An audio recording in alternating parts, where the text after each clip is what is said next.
Nahuli sa isang buy-bus operation ang tricycle driver na si Kenneth Sumalinog sa Puro 4, Gravahan, Matina, Davao City.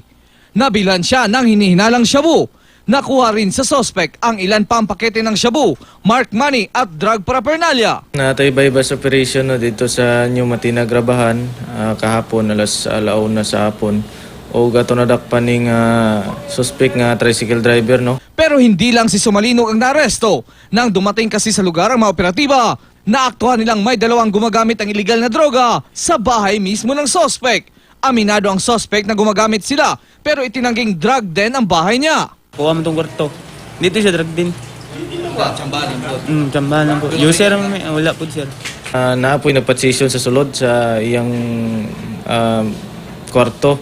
Then mo to subsequently nadakop na to ning duha niya kakauban nga nakuha na to og mga patsisyon paraphernalia sama sa tulo ka sachet nga naabrihan nga suspected shabu og mga lighter o mga toter no. Naharap sila sa kasong paglabag sa Comprehensive Dangerous Drugs Act of 2002.